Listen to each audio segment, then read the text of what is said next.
sredi imamo domačinko z osnovi, Anežko Figelj, ki v naši sredi srčno pozdravljamo. Želel se pa pogovarjal zgodovinar Renato Podbersič, tematika bo gotovo zanimiva, zato predajam kar besedo nocojšnjim gostom. Dober večer v najinem imenu. Sva zelo vesela, lahko rečem, in presenečena tudi nad današnjim obiskom. Verjamem, da bova uspela nekoliko potešiti vašo vedoželjnost. Verjamem, da ste prišli vsi sem, da bi slišali nekaj zanimivega, nekaj novega. Govorili bomo o temah, ki so nam blizu in hkrati daleč. O njih vsak dan slišimo, skoraj vsak dan po televiziji, beremo v časnikih, ampak geografsko pa niso tako blizu. In na moji levi je današnja gostja, magistrica Anežka Figelj. Posebej sem vesel, ker je domačinka, Oslavka, te se reče Oslavka, ne? Ja. Goričanka, torej, izobraženka. Pravzaprav mi dva lahko začela današnji večer nekoliko drugače. Ti si, poleg tega, da govoriš veliko jezikov, tudi hebrejščino, šalom alehem, ne? Šalom alehem. Ja, torej, lepo pozdravljeni, mir z vami, dobesedno bi bilo. Ko sem, bom dal malo osebno noto, ko sem Anežko prvič srečal, sem bil presenečen nad njeno umirjenostjo, njenim znanjem, njeno toplino, človeško toplino, ki jo izžareva in modrostjo za svoje leta. Je zelo mlada, oziroma v najlepših letih. Vem, da vas Firbec smatra, kako je stara, ampak tega danes ne bomo povedali. Je pa neverjetno, lahko rečemo, neverjetno izobražena, ima široko izobrazbo in del svoje izobrazbe je navzela se tudi v Izraelu. Mogoče je to dodana vrednost današnjega večera. Torej, teme, ki smo jih drugače odpirali pod lipami, so bile drugačne teme. Zato je današnji večer nekoliko nenavaden. Govorili bomo o Bližnjem vzhodu predvsem. Začeli bomo mogoče malo bolj po domače. Govorili bomo z osebo, smo že rekli, veliko zna tudi cel kup jezikov, ampak kot večina mladi današnjega časa nekako ne najde možnosti preživetja, ki bi ga njeno znanje si zaslužilo. Ne najde tiste ustrezne veljave. Zato še enkrat ponavljam, sem zelo vesel, da je Anežka dobila tudi v domačem kraju, domačih deželi, možnost se predstaviti in tudi povedati stvari, za katere je postala znana, lahko rečem, v širšem svetovnem okolju. Je strokovnjakinja za varnostne vede, piše v številne tuje varnostne časopise in upam, da del tega bomo tudi uspeli danes slišati. Trajalo po 1 uro približno, sva rekla, pa potem na koncu boste imeli čas tudi kaj povprašati, tistega, kar bomo seveda danes govorili. Torej, Anežka Figelj je magistrica diplomatskih ved in varnostnih ved, magistrirala je na univerzi v Tel Avivu, v Izraelu. Šolanje si začela, še to, da ne bojo poslušalci zmedeni, se poznava že nekaj časa, druži naju ljubezen do Bližnjega vzhoda, predvsem do judovstva, do Izraela. Boste rekli, nenavadno, tako pač je.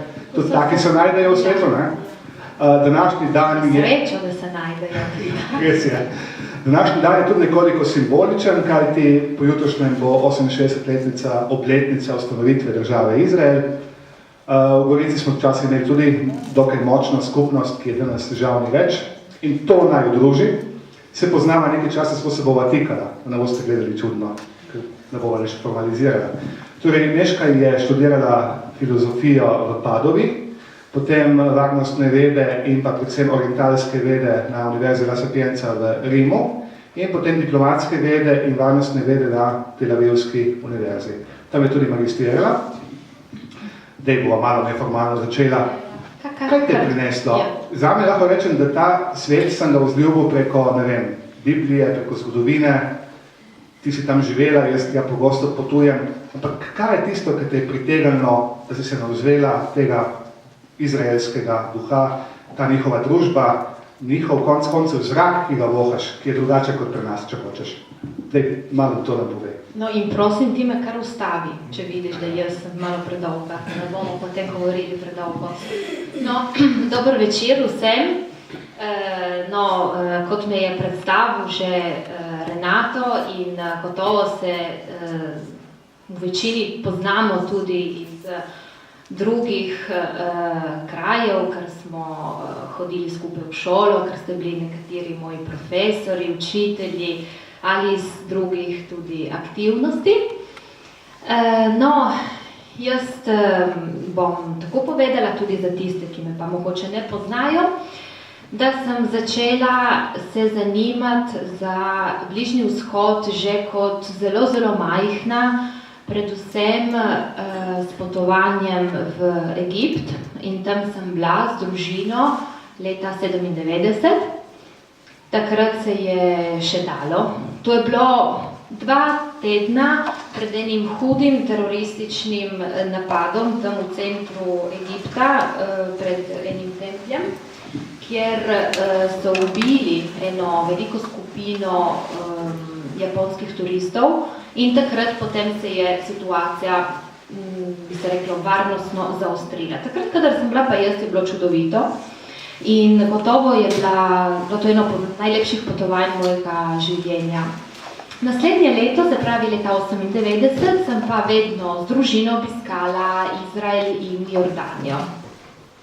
In to me je tako prevzelo, da je nastal en tak interes, ki je bil najprej usmerjen prav v kulturo in religijo, judovstvo, do tega, da potem sem se tudi malo bolj za hobi začela tudi učiti hebrejsko v judovski skupnosti v Benetkah in v Padovi.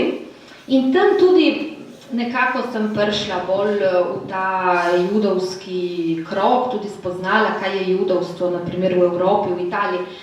Potem morate vzeti upoštev, da pot ni bila moja tako lahka in linearna, ker eno je, če si rojen v judovski družini, eno je, če imaš judovske ali v tem primeru mogoče tudi recimo arabske, bližnjevzhodne korenine, drugo je pa, če prihajaš iz slovenske manjšine kot jaz in o tem realno z družine nič ne veš. Tako da je bila na pot, ki sem jo jaz sama začela graditi.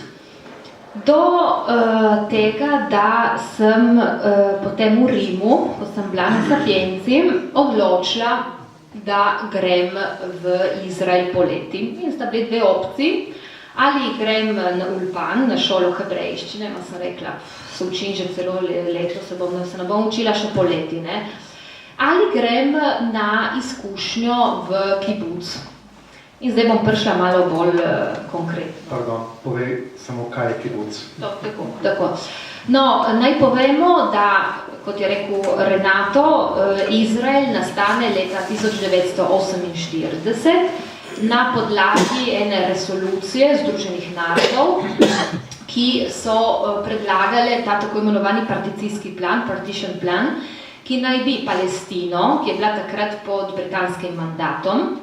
To pomeni, da so bili Britanci zadolženi za upravljanje Palestine, ki je bila malo bolj velika od tega, kar je danes, da bi se razdelila ta Palestina na 2 dela, eden za Jude in drugi za Arabce. Tako, Arabci potem tega ne sprejmejo, Judje pa ja, in tako nastane Izrael.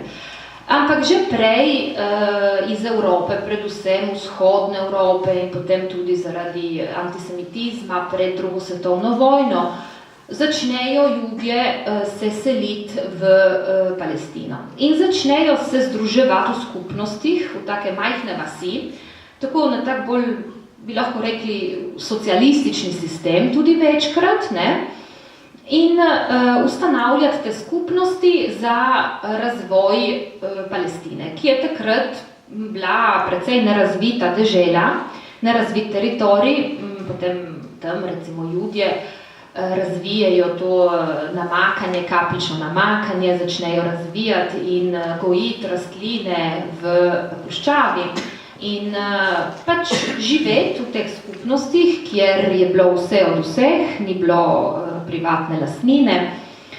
In potem so te skupnosti, tako imenovani kibuci ali po hebrejsko kibucim, se zelo razvili potem dan danes tudi v industrijo, tudi ponekod turistično, so tam hoteli, so tam muzeji. in so zelo pripomogli k razvoju ekonomije v Izraelu. So bili glavni potencial ekonomskega razvoja v Izraelu. In takrat, 2008, sem jaz dobila možnost, da preživim 2 meseca kot prostovoljka v kibucu Hazoreja blizu Haife, to je mesto na severu Izraela.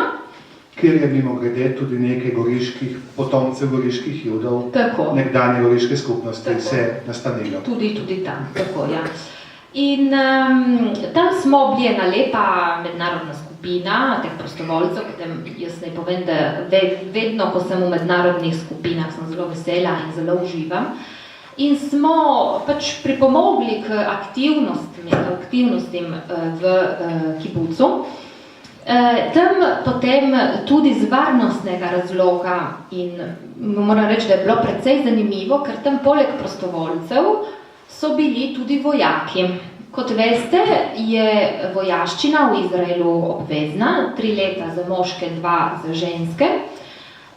In možno je tudi, da se ljudje, ki ne živijo v Izraelu, priključijo k vojski. Tu so predvsem zaradi političnega in tudi zgodovinskega zavezništva, predvsem Združenih držav Amerike. Tako da je bilo zanimivo tudi z tega vidika, ker sem prišla v stik tudi tako z eno bolj tako vojaško mentaliteto, ki je tukaj ne poznamo in mislim, ki se mi je zdela tako zanimiva in me je ta potem izkušnja zelo spremenila, mi zelo odprla obzorja, mi še bolj pokazala, kaj je ta država in kaj pomeni tudi živeti v tej državi, kaj je varnost v tej državi. In me pripeljala prav do tega, da sem potem po koncu študija odločila, da moram iti na nadaljevanje, na zaključek, potem tudi v Tel Aviv. Tako. In potem si se vpisala na univerzo v Tel Avivu. Kakšen je bil preskok iz italijanskega šolskega sistema, ki si dala slovenske zamejske šole, potem italijanski univerzitetni študij skozi? Kakšen je bil preskok v nek drugi bližnjevzhodni? Pravzaprav verjetno bo poslušalce zanimalo, kakšen je izraelski sistem šolanja, komu bi ga lahko primerjali. Verjetno predavanja so bila v angleščini in hebrejščini. Pa še to, kako so te sprejeli sošolci in pa šolske oblasti, univerzitetne oblasti v Izraelu?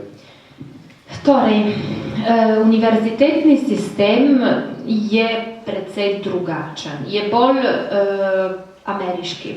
V smislu se ne vpišeš na univerzo, ampak ti oddaš kandidaturo in potem na podlagi tvojega profila te izberejo, pa ne. Jaz sem dala na 2 univerze, tudi na Hebrew University v Jeruzalemu. Sem bila zbrana na obeh, sem zbrala v Tel Avivu, ker mi je bilo bolj zanimivo. In potem je v sistem bolj stabilen, bolj fiksen, predavanja so obvezna, je praktično kot v šoli. Vem, da en profesor je tudi zahteval opravičila od zdravnika, če je na univerzi, če je eden bil odsoten na eni lekciji, ne? Drugi so mogoče po par lekcijah to zahtevali. In so dosti bolj aktivne te lekcije, tudi ocena ni vezana samo na izpit, ampak tudi na sodelovanje v razredu, na pisanje teh papers, teh recimo poročil, ki so bile ponavadi dolge, tam od 15 do 35 strani. To tudi veliko je bilo potem teh PowerPointov, se pravi prezentacij, predavanj pred razredom. Seveda vse to v angleščini. Moram reči, na začetku me tudi malo bolela glava, ker brat potem, tudi se je bilo treba pripravljati na lekcije, je bilo treba biti pripravljeni na lekcijo, profesor je vedno imel material, ki ga je dal na razpolago, da se pripravi študent na lekcijo in da je potem lahko aktivno v razredu, da lahko sodeluje, ne? In tako da je bilo vse to na začetku tudi malo težko, ker potem je pač tudi ta angleščina, ta jezik, diplomacije in varnosti ni lih najbolj enostaven, ne? Je pa bilo zelo uspešno. Tudi tako se človek bolj privadi na en aktiven pristop in mislim, da tudi službeno potem je bolj pripravljen se pristopi pozitivno k dejavnostim, k aktivnostim. In tudi razred me je sprejel zelo pozitivno, nas je bilo približno 35, od tega polovica je bilo Američanov, ampak to je itak tako, ker v Izrael pretežno hodijo Američani, predvsem Judje, ker potem jih zastopa predvsem ta organizacija, ki lobira z Izrael AIPAC v ZDA. In druga polovica pa smo bili z Evrope, so bili tudi nekateri iz Afrike, z Azije. Jaz sem bila edina, recimo Slovenka, Italijanka, tako. In zelo pozitivno. Smo si zelo izmenjevali poglede in se spoštovali zelo. Jaz sva nekaj obdelala to šolsko področje. Kaj pa vsakodnevno življenje? Imamo dejansko občutek, ko spremljamo poročila, da to je ena nevarna dežela. Dežela, kjer se vsak dan umira in dejansko veliko ljudi umre zaradi takih drugačnih napadov, atentatov. Kako si ti doživljala ta izraelski vsak dan? To, če hočeš psihozo, ko vstopaš v zaprte prostore, da je posod te pregledajo, da ljudje, ko grejo v kino ali pa v disko, nosijo puške na rami, ko se grejo ženit ali pa možit, da imajo puške s sabo. Kako je to vplivalo na te? Ja, to je bilo, kot sem že prej rekla, priti v kontakt malo bolj z vojaško mentaliteto, že tam v kibucu, tam so bili vojaki in tam so bili tiste puške v uzi posod. Na razpolago je prišel vojak, je pustil puško na kavču brez problema. Jaz niti ne, doma so si jo podajali, tikali, to je osebna odgovornost in stvar je, da v Izraelu je zelo malo potem uporabe tega orožja, ne, recimo, kot se dogaja včasih, se recimo zgodilo na Norveškem ali pa so ti poboji v šolah, na primer v ZDA, tu se ne dogaja, zato ker je ta identiteta in ta želja po varnosti in potem, da si odgovoren za varnost tvoje države, tako močna, da se to ne dogaja. Ampak jaz bi tudi to rekla, da v Izraelu realno je problem, ko si na letališču, ko prideš tja, tam te pregledajo, potem jaz sem bila tudi nekako, sem sama potovala in mlade ženske so tiste najhujši target, ker so smatrane, da so tiste, ki se jih da najbolj manipulirati. Tako da so bili ta izpraševanja neskončna, 1 ura vsaj tega izpraševanja. In čeprav ne zdaj, da bi ne bili olikani ali da bi spraševali neprimerne reči, predvsem sprašujejo isto vprašanje na več načinov. In najboljše je, da je človek miren, odgovarja na kratek in hiter način in to je vse. Ampak potem, če si pač sposoben in rečeš, tako je in jaz moram spustiti, da me izprašajo in odgovarjati, ker jaz nisem imela kaj neresnega, ali da bi kaj lagala, ali da bi imela kaj zaplotov, nič. V Izraelu pa potem živiš v velikanski demokraciji, je res, da te pregledujejo, ampak to je precej na hitro. In je tudi res, da je taka demokracija, ki mogoče za enega Evropejca je skoraj nekako moti po določenem času, ker si mogoče prav ljudje v tem iskanju demokracije, svobode, v tem, da so edina demokratična država na Srednjem vzhodu, skoraj preveč dovolijo, jaz bi rekla, včasih so Izraelci malo preveč direktni, to pride tudi malo zaradi Bližnjega vzhoda in tega obnašanja na Bližnjem vzhodu, ki je včasih malo bolj direktno kot tukaj pri nas, ampak v tem smislu jaz sem se počutila zelo, zelo svobodno.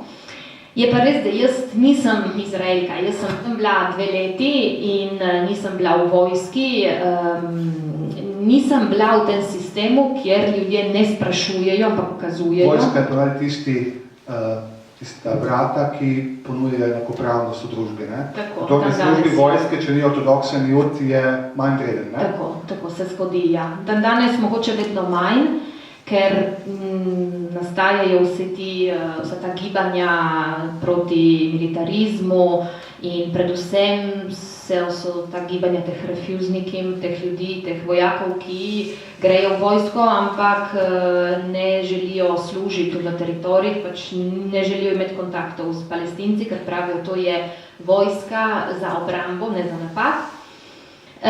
In je pa res, da se vidijo v Izraelu fenomeni, ki ne obstajajo v drugih državah. Po vojski ponavadi Izraelci zbežijo z Izraela. Se pravi, je tako ena napetost, čeprav je demokracija, zbežijo, ker so naveličani tega sistema in želijo imeti 1, 2, 3 leta na razpolago, da, kot pravijo, si umirijo živce. Pa treba povedati tudi, da to verjetno zanimalo poslušalce, da imajo poleg 3-letne vojske, kot si omenila, za moške, pa tudi 2-letne za ženske, tudi cel kup vojaških vaj na leto, ne? Tako. In tu so moški, se imenuje Miluim, so do 35. leta, tudi še, ne 35. Tudi več, mogoče, tudi do temeljnih 50 in naprej, so primorani vsako leto neki tednov posvetiti vojski, iti v vojsko. In če pride do katerekoli spopada, in v Izraelu pride vedno, so takoj poklicani. Res je, da kadar sem bila jaz dol, od leta 2010 do 2012, se ni zgodilo nič na srečo, prav popolnoma nič, razen raket, ki letijo dnevno iz Gaze v puščavo, v južni Izrael. Se je pa potem takoj novembra je prišlo do napada na Gazo. No? Potem ti spopadi, ki terjajo tudi veliko žrtev, ampak so taki bolj hitri, trajajo tam 10 dni do 2 tedna. No? Za primerjavo govoriva o ozemlju, ki je veliko, malo več kot Slovenija, na katerem živi približno 4,5 milijona prebivalstva. Od tega 1/5 so Arabci. Si imela verjetno stike z dnevno tudi z Arabci, izraelskimi Arabci, oziroma izraelskimi Palestinci, ne? Sem imela, je bil eden od naših kolegov na univerzi, že moram reči, mogoče tam okrog 40-45, on je bil Palestinec, ampak živel v Jordani in delal za Združene narode, čeprav takrat potem je bil študent. Jaz se spomnim, to je bilo tako precej zanimivo, da je on bil na teh lekcijah tako zelo odprt, postavljal taka zelo neutralna vprašanja. On sam je bil apolit, ni imel državljanstva, poročen in vsi njegovi sinovi, 3 sinove, so bili rojeni v tujini, je pošiljal ženo v tujino, preden je rodila, tako da v Nemčiji in v Kanadi, tako da potem so imeli državljanstvo.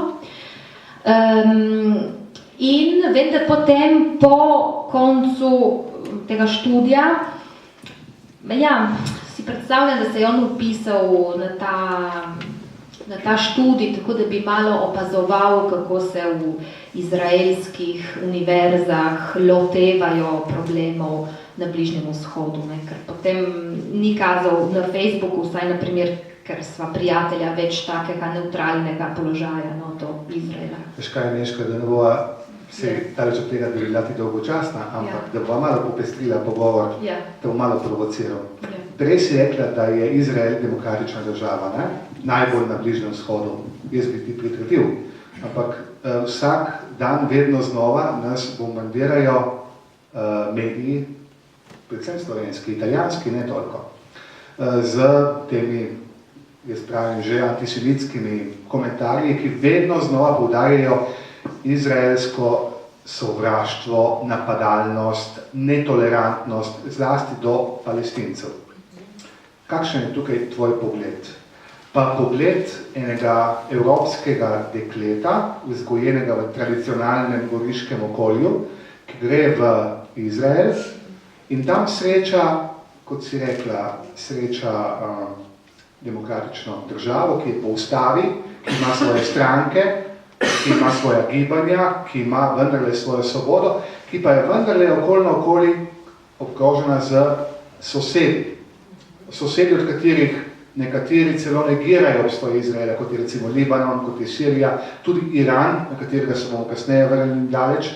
In družba, ki je zgrajena iz prišlekov, vsej tisti sabre, se reče, Izraelci rojeni Judje v Izraelu, jih je malo, zdaj prihajajo te generacije, ampak večina Izraelcev je ruskega, ameriškega, argentinskega, hrvaškega, nemškega porekla. Ne? Pa potem še nekaj, izhodišče. Družba je zelo razslojena, ti imaš polovico prebivalstva, ki je recimo sekularnih judov, potem imaš 30-35% recimo judov, ki hodijo v sinagogo in so konzervativni oziroma so prakticirajoči verniki, pa imaš teh 15% ortodoksnih judov, te, ki imajo recote, po domače, pa hučme na glavi, pa imajo veliko otrok, to številka njihova rase, ker so zelo, kako bi rekli temu vsi, njihova naravno rojevanje je dosti večje kot v drugih skupnosti. Kako ti te kontraste bi pojasnili na nekomu, ki te dežele ne pozna, ki tam še ni bil, pa se za njo ne zanima?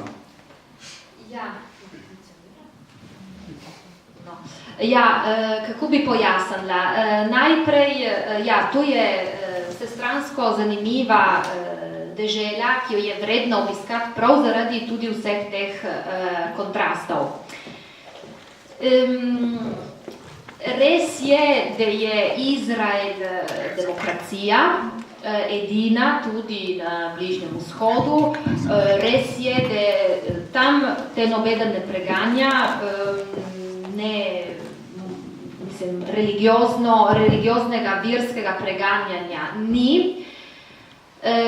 Je pa tudi res po drugi strani, kar je lahko malo posebno in pripelje do problemov, da je bil Izrael ustanovljen kot judovska država, stato hebraico, Jewish state, tako kot ga imenujejo, mogoče v slovenščini se niti ne uporablja.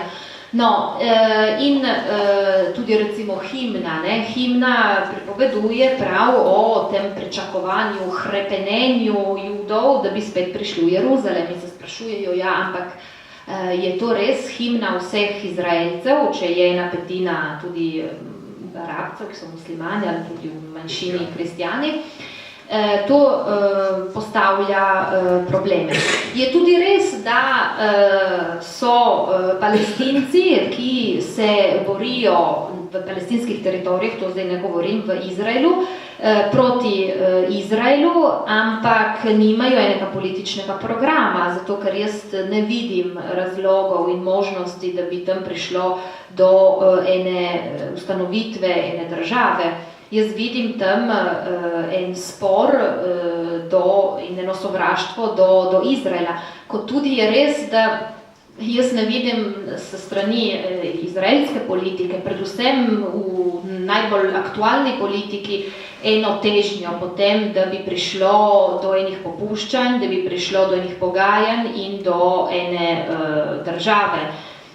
Naselbine ne bodo sploh k temu pripomogle in vidimo, in to je po moje danes v Izraelu, in takrat, kadar sem bila, jaz še ni bilo tako, jaz bi rekla, da je tam od leta 2011, ena prelomnica, kadar pride do arabskih pomladi, ki takrat smo vsi mislili, bodo padli diktatorji, se bodo vzpostavile demokracije in tako ni bilo. In vidimo, da je tudi v Izraelu en obrat na desno. Vse več strank jih ustanavljajo politiki, predstavniki iz naselbin. Naselbine so, mogoče tiste, ki ne vejo prav dobro, mesta ali tako vasi mesta. Lahko povemo po domače. Imate Italijo, imate Primorsko. Italijani bi naselili svoje prebivalstvo v Šempas, v Zalošče, pa Tuje. In bi rekli, Šempas, Zalošče in pa Tuje so del Italije. Tako, nekako bi izgradili ceste, take koridorje, da se tja direktno pride z Italije, bi recimo tudi pobrali recimo vodo, zajetja vode in tako naprej. Tudi predvsem te naselbine se gradijo vedno bolj na hribih, tako da potem imajo pogled na palestinske teritorije. Hiše tam stanijo polovico kot v Tel Avivu, tako da potem so ljudje zelo nekako imajo možnost tam živeti in tako naprej. In stvar je, da tam živijo najbolj, bi se reklo, radikalni Izraelci. Ortodoksni ljudje, ne? Tako ali Rusi, ki tudi znajo biti, ne vem, Avigdor Lieberman, on je iz naselbine, on je Rus, ali Naftali Bennett je pa... In teh je že 300,000, to moramo povedati, ne? Ja, tako da Netanjahujeva vlada je nekako vlada, ki temelji na teh strankah, ki nekako je na vladi Netanjahu, ker ga te stranke podpira, ali recimo, ker jim on ugaja ali skuša ugoditi, no, tako.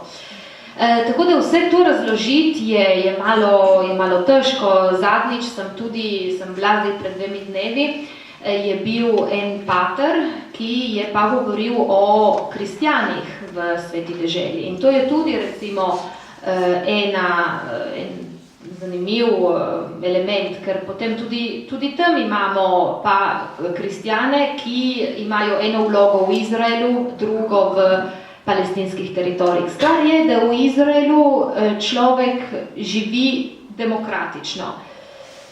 Je pa res, da kam bo ta demokracija pripeljala, jaz moram reči, da takrat, ker sem bila v Izraelu, ne, ampak zdaj mene malo skrbi. Mene malo skrbi, ker nekako rase, tisti del judovstva, ki najmanj, moram reči, dela, ne hodi v vojsko, to so ortodoksni judje, tisti, ko smo rekli, skravžli, ki imajo pučme, tudi poleti, ki imajo po 10 otrok, ki sploh nimajo nobenega kontakta z neortodoksnimi judi. Ki ne služijo vojske. Ki ne služijo vojski, ki ne plačujejo davkov tudi včasih.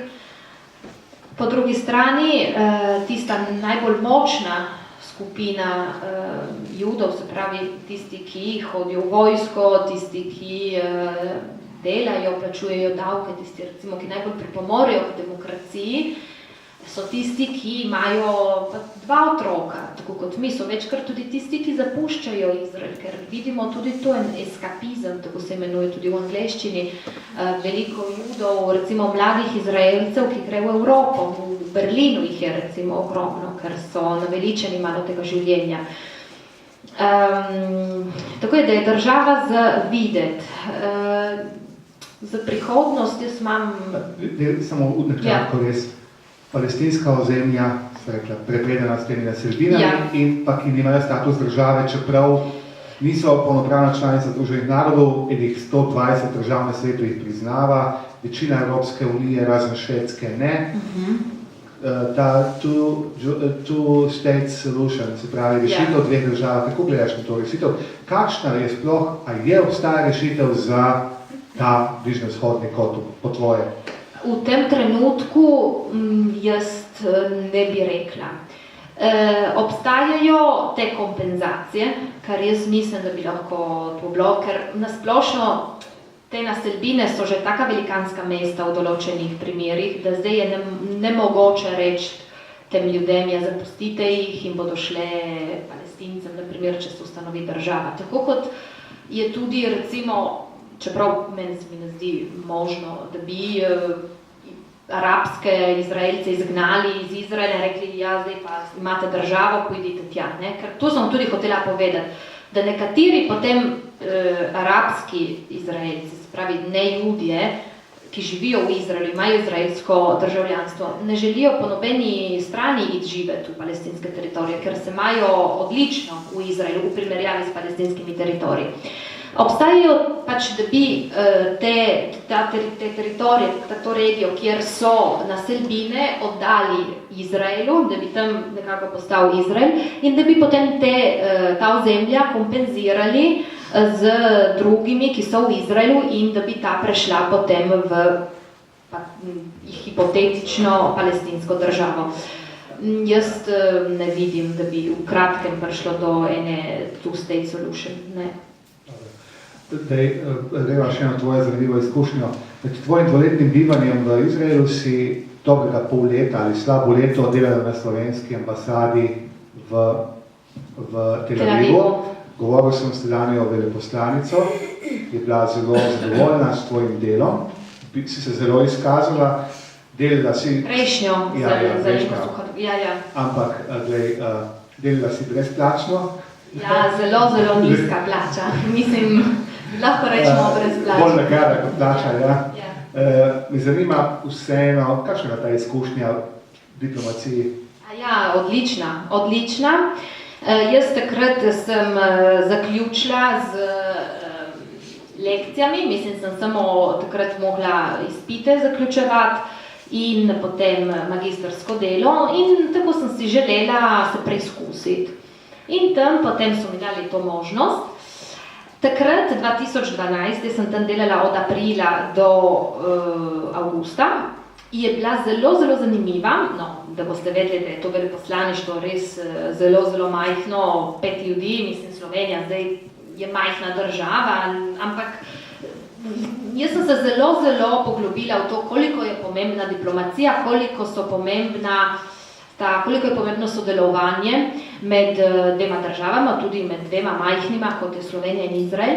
Takrat so bile predsedniške volitve v Združenih državah Amerike, je bil Mitt Romney, tudi ki je bil tekmec Obame, v Izraelu prav takrat in vem, on je tudi tako malo se preveč izpostavil glede problema Izraela in Palestincev, tako da so bile določene kritike.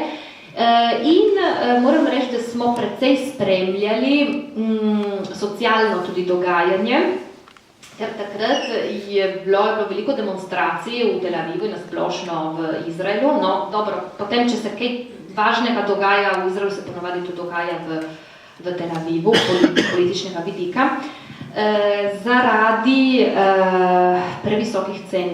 Ker to je tudi malen problem v Izraelu, da je življenje precej drago, predvsem v Tel Avivu. In veliko ljudi potem ne zmore skoraj preživeti in takrat so bili prav ljudje, ki so se sežigali določeni iz obupa. In to smo tako precej spremljali. Potem na veleposlaništvu je bilo vedno tako, da smo mogli te dogodke podati tudi v slovenski kontekst. In se pravi tudi primerjati, kako je potem to dogajanje recimo s Slovenijo. In razen tega je bilo potem dosti kulturnih dogodkov, so pisali eno antologijo hebrejsko-slovenske poezije s to Barbaro Pogačnik, ki je v Ljubljani, in pesnico izraelsko Havo Pinchas Cohen. In tam sem spoznala tudi Barroza, sem bila, ker so mu enkrat dali eno diplomo honoris causa. Tako da je bilo zelo pestro, moram reči. Jaz sem si zelo želela, da bi ta nadaljevala. Torej lepa izkušnja, ne? Ja, zelo lepa. Veš kaj, mogoče boš bodoča veleposlanica. Mogoče, ja. Bomo videli. Kaj ne?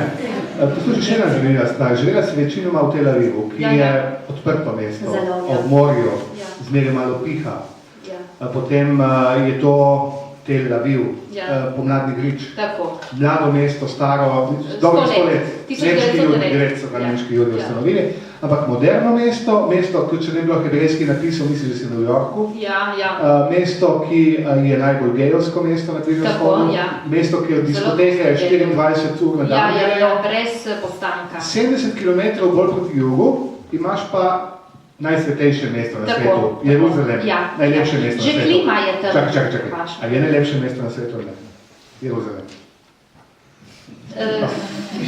Lejte, odvisno, pa morate videti, da se prepričate. Kako bi poslušalcem to pojasnila, ta kontrast znotraj ene države, enega bližnjevzhodnega miljeja, imaš na razdalji dobrih 70 km dve taki različni mesti, Tel Aviv pa Jeruzalem. Že klima, sem rekla, je drugačna. Je res, da v Tel Avivu pihama je izredno vroče in izredno vlažno. Taka stvar, da res trpiš. Jeruzalem je pa že ob puščavi in ko pade sonce, je tudi poleti, sploh ni več tako toplo. Recimo, prideš v Jeruzalem, ko je šabat, ne vidiš skoraj nikogar. Mislim, če greš na judovski del, če greš na arabski, je drugače. Je bolj mistično. Jaz se spomnim tudi sneži po zimi, kar je čudovito. Je tako bolj razpršeno po teh gričih.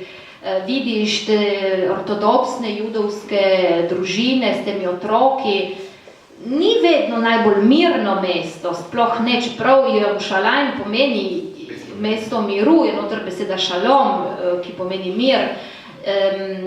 Recimo je tista najbolj ortodoksna četrt Mea Shearim, ki metajo kamne, če greš tja ob petkih, ko se pripravljajo popoldne, ko se pripravljajo na šabat, če nisi pokrita, tudi če si moški, če nisi zadosti oblečen, ti metajo kamne in sami Izraelci iz Jeruzalema, ki niso iz Mea Shearim, se pritožujejo.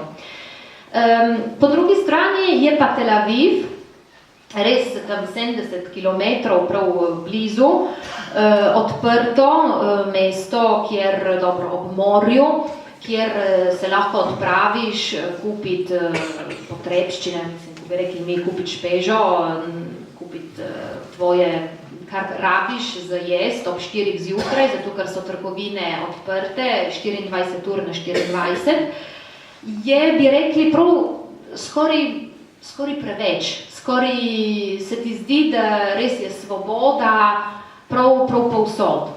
Čeprav je pa res, da Izraelci, mladi Izraelci, so izredno delavni. Mislim, da oni si recimo v Tel Avivu lahko privoščijo tako nekako življenje, kjer se zelo zabavajo, po drugi strani zelo delajo. Mislim, je država, ki tudi dosti zahteva od državljana. Tako da je res to, da Tel Aviv ti dosti nudi, je res pa tudi, da moraš dosti narediti, da tega prideš. Da ne bova poslušalci samo dolgočasla z Izraelom. Je peva na tvoja veliko ljubezen na drugo, to je tudi konec poklicno področje Irana. Iran je tudi zelo pogosto zadnje čase v naših javnih medijih. Iran, ki je popolnoma drug kontrast, ali ne, kot bom tebe vprašal, odnosa z Izraelom.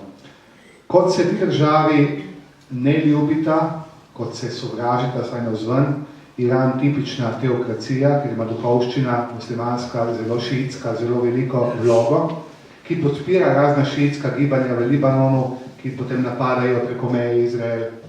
Iran, ki konec je tudi jedrska sila, mogoče to ne bi bilo izhodišče, pa še nekaj. Iran, ki je bil država z enim najbolj udanih ameriških političnih sistemov na Srednjem vzhodu, do padca Šaha Pahlavija leta 1979.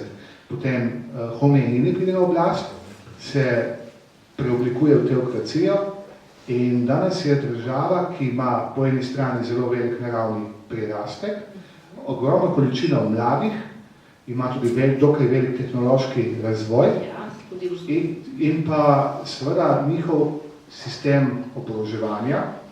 Tukaj imamo strokovnjakinjo, ki nam bo o tem povedala, ki ga dostkrat primerjajo tudi severnokorejskim, s katerim se tudi Iran je nekdaj bolj povezoval kot danes. Kako vidiš ti vlogo Irana in to ljubezen ali sovraštvo med Iranom pa Izraelom? Da odgovorimo na vprašanje tudi naše diskusije. Ja, o tem zdaj sem dosti jaz razmišljala in stvar je ta, da zgodovinsko Iran in Izrael nista sovražnika. Prav gotovo bo mnoge izmed vas tukaj zanimalo, recimo, in verjetno tudi že to veste, da če mi beremo Staro zavezo, mi vidimo, da so tam kontakti. Recimo praznovanje, judovski pust Purim se praznuje in se spominja te kraljice Ester, ki je prepričala iranskega kralja, je bila njegova žena, da ustavi preganjanje Judov in je pokopana v Iranu. Judovski prerok Daniel je pokopan v Iranu. Da ne govorimo o kralju... To je očas babilonske služnosti, ne? Še malo prej, Še malo prej perzijske potem. Tako, kralj Kir... Pa še nekaj, ja. Konec koncev danes je največja skupnost preostala judovska na Bližnjem Srednjem vzhodu je v Iranu. Je v Iranu, 60,000 ljudi. Ja. Nekako. Je tak, ja. Kralj Kir, tudi ki je rešil Jude babilonske služnosti, je odrešenik, čeprav ni Jud v Bibliji. In tudi potem politično, če mi gledamo, po letu 1948 sta imela Izrael in Iran privilegiran odnos, ker razen Turčije sta bili to edini državi ne arabski. Vse druge so arabske, o tem bi tudi rada še kaj povedala. Ker Iranci so Perzici in so nam sorodni, ker so indoevropejci. Tako, in tudi govorijo jezik, ki ni arabščina, ampak je farsi. In tudi, če se posluša, je precej različen jezik. In tudi politiki, recimo kot Itzhak Rabin, taki so ga leta 1995 ubili v Tel Avivu, ali Menachem Begin, so bili v letih 80 pro-iransko usmerjeni. Šimon Peres tudi, ki je bil do leta 2014 izraelski predsednik republike, mislim, predsednik države Izrael. Tako. Potem pa z izvolitvijo Clintona v letih 90 se počasi začne Izrael nekako oddaljevati od te iranske pozicije in pripelje do tega, da v Izraelu začnejo na Iran gledati kot na najhujšo grožnjo. Za Izrael in za cel svet. In zanimivo potem je tudi s tem jedrskim programom. Danes lahko trdimo zaradi sporazuma 14. julija 2015, da Iran nima jedrskega orožja. Ima jedrski program, ampak nima orožja. Vsaj zdaj za naslednjih 10-15 let naj bi bil ta program ustavljen. In edina, recimo, država, tako, ki se je danes še proti temu programu, je prav Izrael. Tako, no. Se pravi, mislim, zanimivo je to, da zgodovinsko ni ni enega zgodovinskega sovraštva, je pa potem nastalo z leti. Je tudi, recimo, če pomislite, tudi, recimo, Iran je ena teokracija. Ne? Iran ima tako politično strukturo, ki je razdeljena na dva dela. Ima, se pravi, vlado, ki vlada Rouhani, prej je bil Ahmadinejad, ki gotovo ste zanj slišali, in ima potem eno bolj duhovno tudi plat, ki sprejema, mislim, ki je tista glavna odločilna točka, odločilen element v iranski politiki, ki vladajo tako imenovani ajatole. In danes je Khamenei, on in sprejema glavne odločitve. To je naslednik Khomeinija. In edina država, čeprav je lahko to malo moje osebno mnenje, ki dobro, zdaj mogoče jaz ne poznam odlično vseh držav, ampak od tistih, ki jih poznam, ki bi lahko dali kakšen teokratični element, je Izrael. Recimo v Izraelu civilna poroka ne obstaja. To je samo, mislim, se poroča. Razen, če vejo, se poroča na Cipr.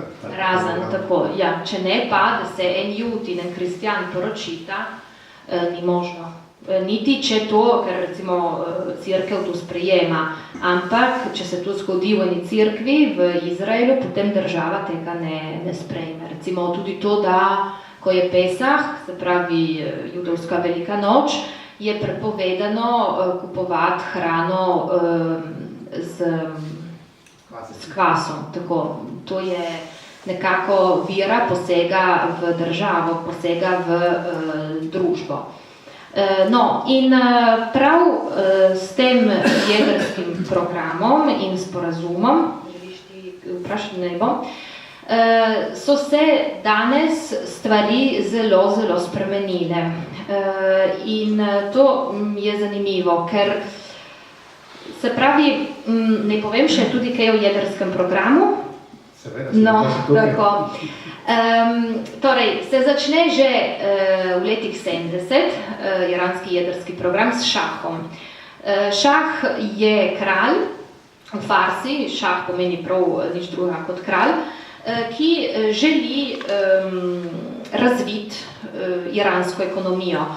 Mnogi pravijo, da je Iran stopil v 20. stoletje s temi orali, ki so jih vlekli še v voli, in izstopil z eno infrastrukturo, ki lahko pripelje do jedrskega orožja, se pravi na velik razvoj.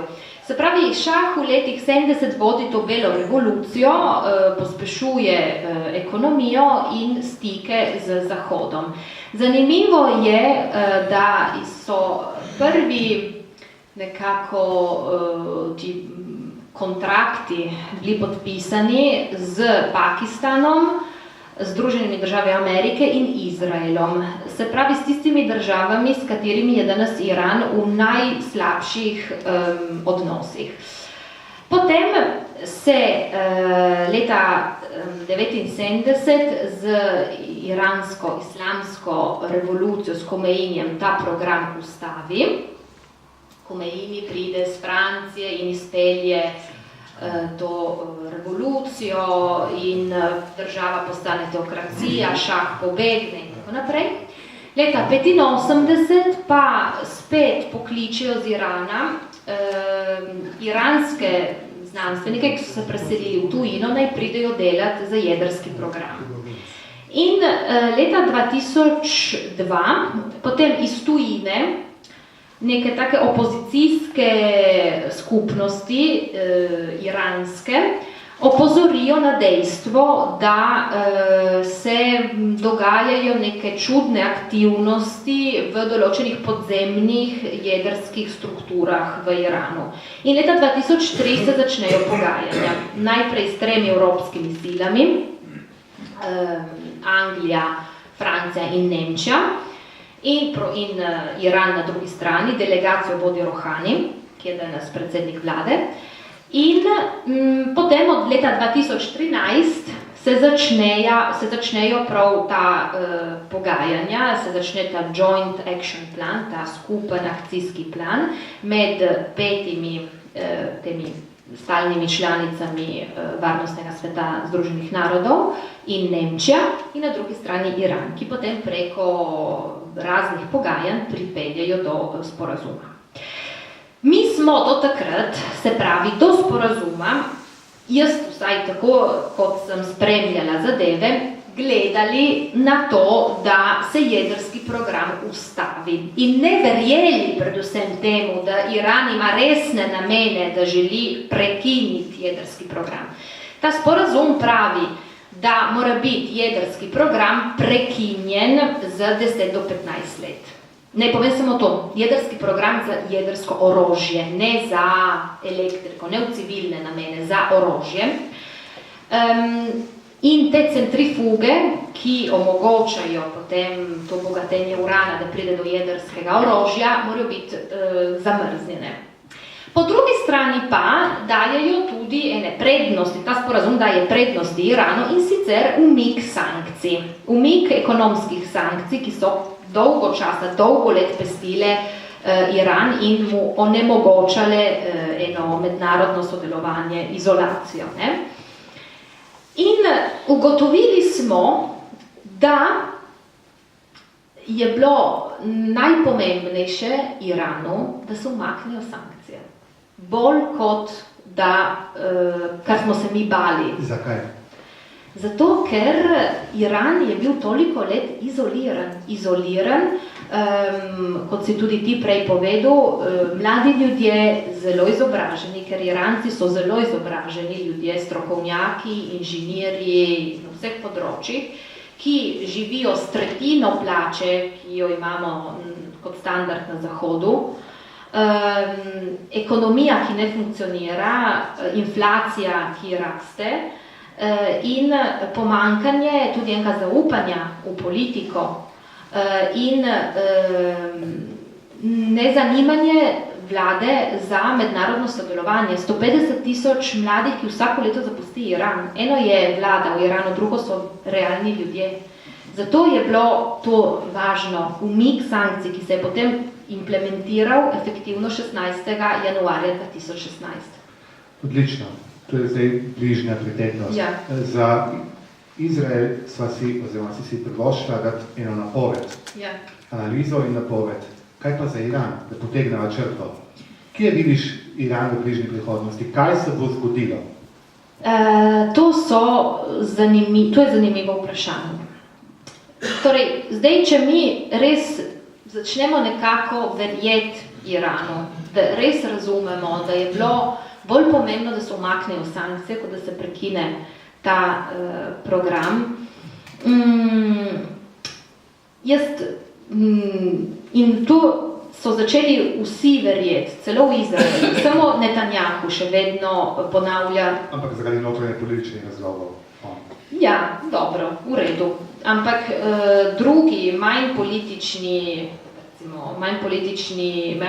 osebnosti, kot so lahko novinari, že sami se zavedajo tega, da je tudi v vojski, in to je precej v Mossadu, v obveščevalnih službah, da je program bil ustavljen za 10 do 15 let. S tem smo v redu. Stvar je zdaj ta, da tako kot jaz vidim Iran, zanimanje za sodelovanje, za ekonomsko sodelovanje, za gospodarsko rast z Iranom je velikansko. Tudi strani Italije. Italija je druga država v Evropi, ki si želi sodelovanja, ki si želi ekonomskih sporazumov, kontraktov z Iranom. Podjetje Danieli je podpisalo v zadnje eno pogodbo za 4 milijarde evrov z Iranom. Furlanija Julijska krajina si zelo želi in je bila Serakjanjeva v Teheranu za prav sodelovanje. Tako da jaz si predstavljam, da če bo potem res do tega prišlo, v Trstu je bilo tudi konec oktobra en konzorcij med podjetniki iz Italije in Irana, velikansko zanimanje z obeh strani in bo prišlo do neke gospodarske rasti v Iranu zaradi mednarodnega sodelovanja. Gospodarska rast, mislim, da avtomatično pripelje do blagostanja, do večjega optimizma v državi in to pripelje do politične stabilnosti. Kaj pa demokracija, kaj pa enakopraven položaj žensk v Iranu? Vemo, da ženske še zmeraj so drugorazredni državljani, z moškimi, kaj pa to vidiš? Ja, tudi v tem so bile humanitarne sankcije, ki jih niso bile umaknjene. To je, jaz o tem mislim, da bo treba še čas. Je tudi res, da Iran je tisti, ki izvršuje največ smrtnih kazni na leto, več kot Saudska Arabija, več kot Kitajska. In to gotovo ni pozitivno. Je pa res, da so ekonomski interesi tako veliki, da grejo že čez to. Poglejte samo recimo tisti primer, ki ga je Serakjanjevo. Serakjanjeva je predsednica Furlanije Julijske krajine, ki je bila januarja v Iranu in si je morala dati ruto. Ona sama je rekla, da če bi si je ne dala, bi ne šla, da to je pač Si zdaj je bila slovenska komisarka, ki je ministrica za transport Evropske unije, Violeta Bulc, pa je tudi dala ruto na glavo. Ja, Mogherinjeva tudi tolikokrat. Ja. Tako da gotovo je, gotovo je tako, da tukaj sem lahko pride en Iranec, ena Iranka, si lahko da ruto brez problemov. Gotovo je, da če jaz grem tja in si je ne dam, me bo nekdo, zaprli, lahko, ja, ali pa vsaj me bo kdo rekel, no, daj si je ruto, ne. Tako da v tem ni enakosti. Kaj tako mlada izobražena punca dela v varnostnih vedah? Kje se vidiš ti v prihodnosti? Ukvarjaš se z dvema kompliciranima državama, da nista enostavni, smo v današnjem večeru, upam, da koliko toliko uspeli pokazati, povedati. Ne vem, kaj nas čaka še zdaj v vprašanjih. To so še najboljši del. Kaj na uro, treba končati. Ampak vseeno, kje se vidiš? Zdaj si delila z eno francosko multinacionalko, zdaj se ti odpirajo poti v Bruslju, ampak daj še malo mi povedati.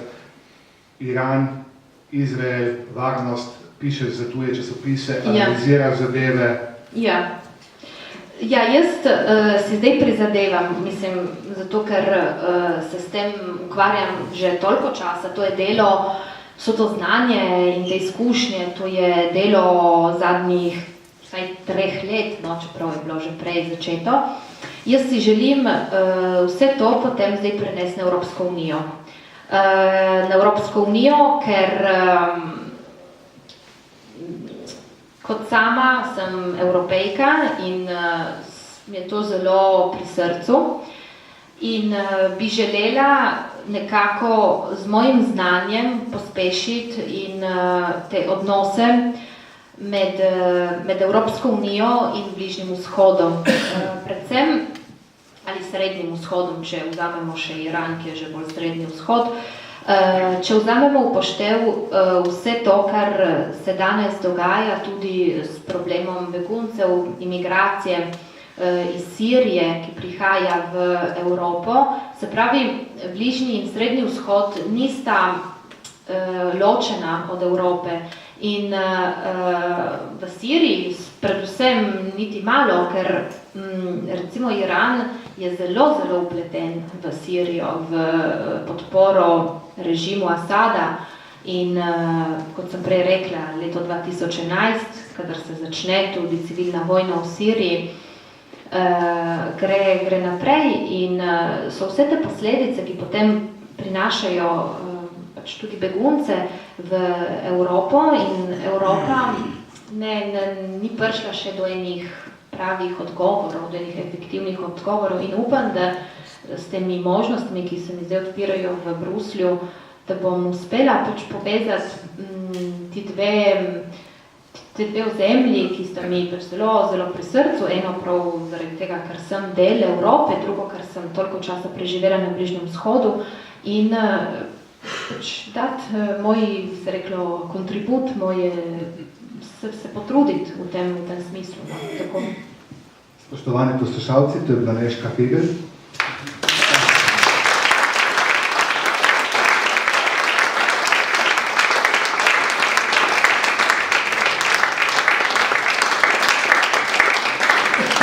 Zdaj jo prijemo za besedo, ko bo komisarka, visoka uradnica, veleposlanica, kakor že bo, Franka jo bomo povabili spet v našo sredo, ne? Tako da, hvala lepa Nežka, toda raba. Zdaj pa ne vprašajo, kaj, ne, ljudje? Ja, kar vprašajte, in vam bom z veseljem odgovorila. Ja. Ja.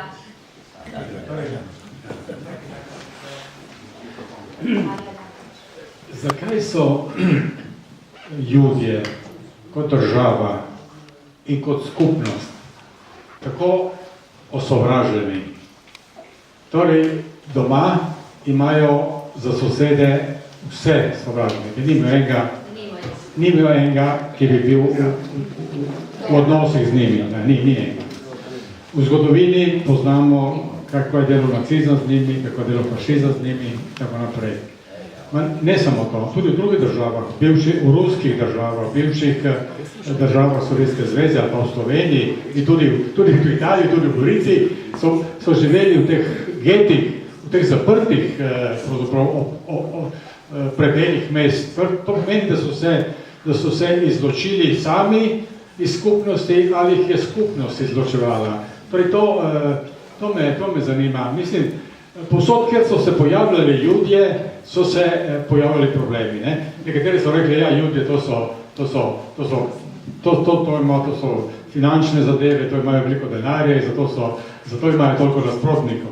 Ampak jaz mislim, da ne more biti samo ta argument. To je jedno vprašanje. Drugo, vi ste govorila prej glede zavzetosti posameznika državljana, recimo Izraela ali ljudovske države, kot hoče, za varnost. To oni se čutijo ogroženi. Jaz sem tudi bil tam. Mi je ostalo meni tako v spominu, pri Mrtvem morju je prišla skupina njih 200 mladih od 18 do 20 let. fantov in deklet, verjetno bilo še kakšna šola ali takega. In smo bili v eni menzi, vsi skupaj. Mi smo bili tam, so šli, od tega 200, jaz sem malo poštev tako, vsakaj 10 je imel mitraljez na rami. In pol jaz sem sosedil v eni mizi in zraven so sedli dve punci. En od dveh je imela mitraljez, ja primno je dala na mizo. To je to. Jaz sem videla tudi, da so spali na mitraljezu, v avtobusu, da tam so spali. No, da odgovorim najprej na prvo vprašanje. Zakaj so Judje tako sovraženi? Bo to tako, na to je vprašanje, ne? Torej,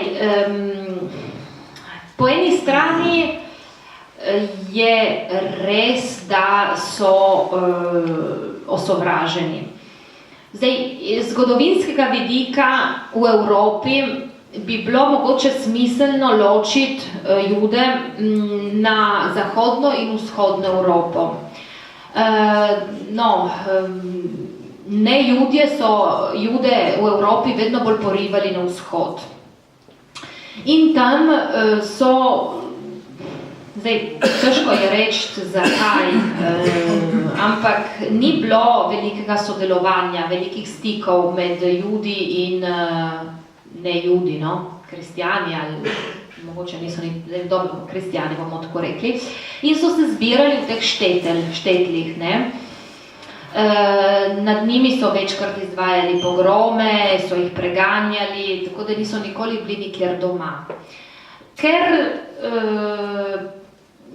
ni bilo sodelovanja, ker na eni na drugi strani tudi Judje niso želeli verjetno enega stika iz strahu, tudi mogoče. In potem so se začele razvijati zgodbe o tem, da Judje, ne vem, pobivajo otroke za veliko noč. Predvsem tudi zaradi tega, ker so Judje recimo posojali denar na obresti. Ampak zdaj to niso niti sami bili krivi, zato ker so jim ne Judje onemogočili recimo druga dela, obdelovati zemljo in to jim je ostalo in s tem so potem živeli. In v hudih trenutkih, takrat, kadar potem je prišlo recimo do vojne, takrat je bilo najlažje dati krivdo Judom. Na zahodu, na zahodni strani Evrope, pa vidimo eno veliko integracijo. Recimo, če vi berete, zdaj v zadnje sem brala včerajšnji dan od Štefana Cvajga, on bo rekel, jaz sem bil Jud po naključju, moja družina je bila integrirana, recimo, ko smo brali na Dunaju, Theodor Herzl, ki je napisal ta Judenštat, državo Judov, so ga zasmehovali na začetku, so rekli, saj mi smo v Evropi, mi smo pač državljani Evrope. Tako pa ni bilo, ker potem, ko je prišel Hitler in ko potem tudi Nemčija je trpela vso to škodo po prvi svetovni vojni in to je potem ostalo v identiteti, so se znesli nad Judi. Vas moram malo kregati na vednicah. To je vprašanje, ki zahteva poseben večer. In smo se že pogovarjali, res, o odnosu prav Goričanov, tako Italijanov, od Slovencev do Judov v preteklosti. Ampak res zahteva svojo tematiko, antisemitizem, torej sovraštvo do Judov, je bilo zelo prisotno na Goriškem. Danes ga ni, oziroma saj nas zven nekaj Judov ni več. Bomo pa to napravili, enkrat v prihodnosti, smo se že z Eriko pogovarjali, bi bilo zanimivo, da se to sliši, kako se je to pri naših prednikih udejanjalo, kaj so naši Štandreža z Tejbe, Sovkana govorili, ko so prihajali v Gorico in imeli stik z Judi, zanimivo, imamo ohranjeno preko pisanj, preko časopisnih poročil, tudi pred 100 leti, pred prvo vojno. Ampak to je zgodba zase. Če pa tisto, kar je odlično Nežka povedala v 2 besedah. Bili so drugačni, to jih je delalo sovražne. To so bili edina nekrščansko prebivalstvo, do zdaj masovnih migracij v Evropo. Dolga stoletja, da ne rečem tisočletja, edino nekrščansko prebivalstvo, ki ni spoštovalo nedelje, ker je imelo svojo soboto, šabat, ki govorilo o obredju ne latinščino, ampak hebrejščino, nek čuden jezik, ki ga noben ni razumel, ki se je drugače obnašalo, ki je imel drugačne vrednote, ki ni imelo pravice lastništva zemlje, kar je že Nežka povedala, ki se je ukvarjalo s posli, ki kristjanom niso bili dovoljeni. Menjalništvo, posojilništvo in pa predvsem denarni posli, kar je koli povezano z denarjem. Vse to jih je delno drugačne, zaradi tega so živeli v getih. Geto izhaja iz džetare, od vreči, kati proč, iz Benetk, iz srednjega veka, tudi goriški geto. In vse to jih je delo drugačne, po številnih mestih, kjer so živeli, nepoznavanje, nemešanje prebivalstva, z razsvetljenstvom se to spremeni konec 18. stoletja, Jude počasi nemška, francoska skupnost absorbirajo, ali zdi se, da jih absorbirajo, potem pride do Dreyfusovega procesa 1895 in ljudje kar nekaj ugotovijo, da kljub razsvetljenstvu, kljub bivanju v Italiji, v Franciji, Nemčiji, Rusiji, niso nič bolj Rusi, nič bolj Nemci, nič bolj Francozi, ampak so Judje, še zmeraj porinjeni na obrobje. Začne se sionizem, tem nismo danes neč rekla, to je političen projekt, ki pripelje do ustanovitve države Izrael in nasprotovanje, seveda, Herzl je bil tisti, ki je pokrenil to gibanje, da je prej Nežka lepo omenila. In posledica tega je potem rečemo preganjanje, holokaust, ki rezultira v zakonih Nemčije in deloma tudi Italije. Čeprav Italija Judov nikoli ni sistematično pobijala, to je razlika med fašizmom in nacizmom. Ampak to je tema za en drugi večer. Dajmo reči Nežko skoristiti, ker je danes tukaj med nami, vprašanje kdaj bo drugič nazaj. Ampak bo, je okrogla. Je še kakšno vprašanje? Ne, samo to bi vprašal. Ja, prosim, Vili. Smo govorili si govorila o... Ne, sej imam močan glas zdaj. Za snemanje. Ni za snema, kot pa zmanjka vprašanje. Ne, smo govorili o tem programu atomskem, recimo jedrskem o Iranu, ampak vemo, da ima tudi Izrael, ne? O tem pa se ne govori, ne? Torej, zdaj, da vam malo tako povem, da nasplošno države bi ne smele imeti jedrskih programov za jedrsko orožje. Lahko imajo jedrski program samo v civilne namene, se pravi z elektriko in tako naprej. To določa en sporazum z neproliferacijo jedrskega orožja. Je pa res, da 9 držav ima jedrsko orožje, medtem je tudi Izrael. Ampak Izrael ima en poseben jedrski program, v smislu jedrsko orožje je. To je izdal tudi v 80-ih letih en znanstvenik, strokovnjak, ki je delal na tem programu v Vanunu, ki so ga potem zaprli, ker je izdal prav državno v Rimu, tako je izdal državno skrivnost. Je program, ki je netransparenten, v smislu ne priznavajo javno, da obstaja in niti ne zanikajo. Ja, to v diplomaciji je zelo tipično, da se ne prizna in se ne zanika. Zakaj?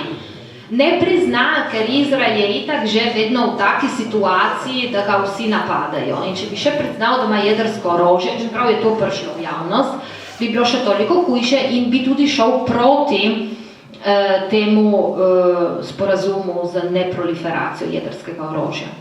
Če bi pa zanikal, bi postal mednarodno precej šibek, ne?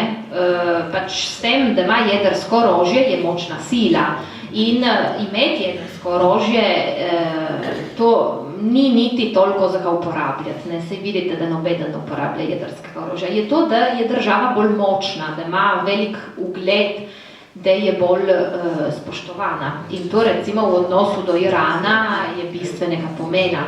Izrael si ne sme dovoliti, da bi Iran pridobil jedrsko orožje, ker bi s tem postal dosti bolj močen. Že samo pogledamo to, da je ozemlje Irana, se mi zdi, za 20-krat večje od Izraela. In če bi potem prišlo do recimo enega napada z jedrskim orožjem strani Irana na Izrael, bi lahko popolnoma ga uničil. Tako da zaradi tega potem se o tem ne govori, ampak je. To gotovo je. Centrale električne imajo, jedrske tudi ali ne? Ja, so. Civilno je. Civilno se dovoli, tudi Slovenija ima en civilen, tudi Italija, kaj je z referendumom, potem je odpadlo.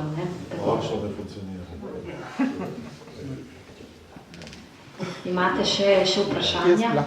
Prosim. Jaz bi slišal vaš komentar na tri zgodbice oziroma utrinke, ki bi jih zdaj prikazal. Prva, recimo, v času vlade Golde Meir, to je bila zanimiva ženska, ki so pravili, da je dovolj 4 ure spanja, kljub napornemu dnevu. No in je krožila ena anekdota, da ko Golda se zbudi, najprej zaskrbljeno pomisli, koliko novih Palestinčkov se je rodilo tisto noč. Druga je zelo huda, teroristični napad, samomorilski napad v telavivski diskoteki, veliko razdejanja, veliko mladih mrtvih in ranjenih in veliko razdejanja. Lastnik v 3 dneh obnovi in 4. dan je spet veselo se pleše. In tretja, ko Palestinci recimo iz Gaze frknejo kakšne rakete na Izrael, takoj dobijo povratek, bi se rekel zob za zob, ampak jaz pravim bolj en zob za 10 zob. Torej, zelo zanimive zgodbice, res tako z vseh strani. Ne, mislim, zelo zanimivo komentirati. Prva zgodba, Golda Meir je bila edina, ki je leta 1973 vzela v poštev možnost, da bi uporabili jedrske orožje, da bi uporabili te jedrske konice na teh balističnih raketah. Tako da si predstavljam, da je bilo to zanje vsako jutro huda skrb, koliko Palestincev se je v tisti noči rodilo. Ja, Izrael je preprosto reševal zadevo tako s priseljevanjem, ker naravna demografija, rojstva, smrti že dolgo ne dosega več Palestincev.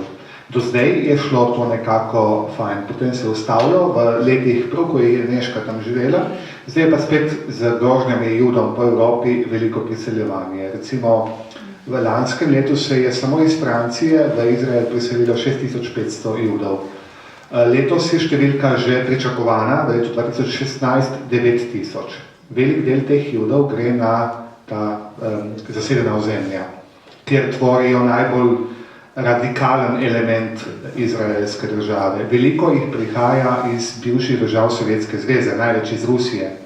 Recimo v Jeruzalemu, ko sem zadnjič bil, so bili dvojezični napisi za izvolitev župana, toda raba, hvala lepa, in spasibo po rusko, zahvala, ker je župan postal ruskega porekla. Tako da oni marsičem narekujejo tempo razvoja notranje politike, pa tudi zunanje politike izraelske države, tako da ta anekdota je hec, ampak je resnica. Kam bo to vse pripeljalo, ne vemo. To je pa drugo vprašanje, mislim, da z Neško ne bova znala, pa tudi ne vem, če bi kdo znal povedati, kam bo to pripeljalo. Zdaj, po eni strani Evropska unija je Jude pozvala, ne ostanejo doma, Evropa je njihov dom, Judje živijo v Evropi že od prvih stoletij, od časa Rimskega imperija, tudi dejansko so tukaj, tudi v naših krajih. Gorica je imela prve naselbine Judov že vsaj pred 700 in več leti. 1288 se prvič omenjajo, verjetno so že prej živeli v Gorici. Zdaj jih ni več, ampak so pa kraji, recimo Francija, Pariz, Francija je najbolj judovska evropska država, ima še vedno več kot 600 000 Judov. In naredili so eno anketo pred nedavnim, zaradi teh napadov v Franciji. Vsaj polovica francoskih Judov si želi izselitve v Izrael.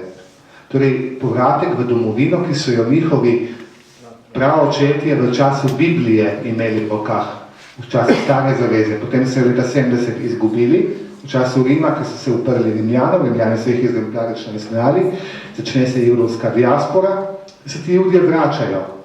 Kam bo to pripeljalo? Se dnevno ukvarjam s tem, pa vam ne znam povedati. Res ne, žal. Ja, ne drugo anekdoto moramo komentirati. To je življenje v Izraelu. Pride do atentata, pride do škode, se popravi in se gre življenjem naprej. Ampak to je ista stvar, ki se je zgodila tudi v Parizu po terorističnih napadih, da življenje gre naprej in ljudje želijo živeti naprej brez strahu in morajo iti naprej. Kaj drugega bi lahko naredili, kot pa to, da se po 4 dnevih spet tja vrnejo in življenje gre naprej. In se, kot sem vam rekla, to potem zgodi tudi, mislim, ni samo fenomen, ki se dogaja v Izraelu, se dogaja povsod in je verjetno edina najbolj tako konkretna rešitev. In tudi nekako, recimo v Parizu so rekli, mi gremo naprej, ker nočemo pokazati drugi strani, da nas je strah. Zaradi strahu ne bomo kazali, ker nas ni strah, ker nas ne bodo nikoli uničili v tem. Življenje je bolj pomembno od smrti. In to v Izraelu je absolutno, kako bi se reklo, vsakodnevni problem. In življenje vedno premaga smrt. To je tudi v judovstvu zelo, zelo pomembno. No? Tako vedno se spomniti, koliko je vredno življenje. Imamo še tretje? Pred leti sem prebral eno knjigo ameriškega juda Norman Finkelstein, ne če je znan ta avtor, je potomec judov, ki so se rešili iz Varšavskega geta in je napisal en bestseller, ki se imenuje Industrija holokausta. Knjiga je šla leta 2000 in tako, je zanimiv tekst, v katerem jud, sicer danes ameriški državljan, kritizira Izrael s trditvijo, da Izrael izkorišča danes holokaust za svoje gospodarske oziroma politične namene. In to tako, če se malo recimo, človek ozre na okolje v samem Izraelu oziroma politiki, ki jo izvajajo ameriški judi oziroma judi v Evropi, bi skoraj dal temu Američanu prav. Kaj pravite vi na to? Jaz bom popolnoma vzdržal, Adrian, lahko bomo pa potem debatirali. Zdaj pa tukaj ne bom komentiral. Ja, težko je komentirati eno tako vprašanje. Jaz bi tega ne trdila. Mislim, jaz se ne počutim, da bi, z moralnega vidika, jaz bi tega ne trdila. Mislim, je malo prehudo. Jaz mislim, da če bi bil zdaj tukaj eden, ki je preživel holokaust, mogoče bi lahko kaj povedal. Tako da je hudo. Jaz vem, da po drugi strani je dosti zgodb v Izraelu o teh preživelih holokausta, ki so ostareli, ki so osamljeni, ki živijo tudi v revščini in pravijo, da Izrael ne zadosti naredi zanje. Po drugi strani, če to izkorišča, lejte, to je bilo mogoče edini krat v zgodovini človeštva, da se je nekdo odločil, da bo uničil eno ljudstvo. Tako, brez, da bo uničil ljudstvo. Tako da jaz bi si ne upala nič komentirati, uprit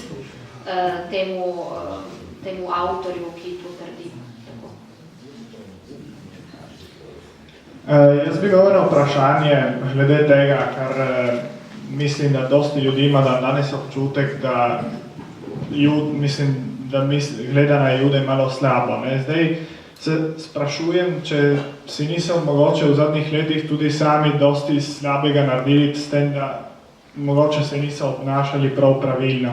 Ne vem, dam en primer, ki se spoznam predvsem na letališko varnost in vem, da kadar pridejo ti judovski varnostniki, ko pride polete Lala, ne, da je panika in da, ne vem, grejo recimo okoli in sami skušajo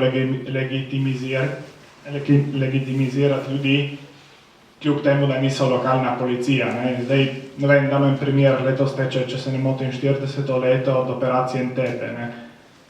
Ugrabljeno letalo in Izraelci si ga grejo iskat preko vsega mednarodnega prava, ki je bilo sprejeto in tako naprej. Ali če pogledamo še 10 let prej, recimo operacija Eichmann, ne.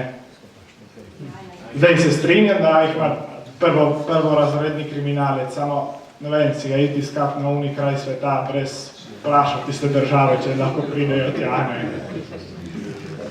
Ne vem, se mi zdi močno, da to v ljudeh sproži ta odpor, ko ga imajo mogoče do Amerike, ne, ki rečejo, kaj se vtika v politiko ene suverene države.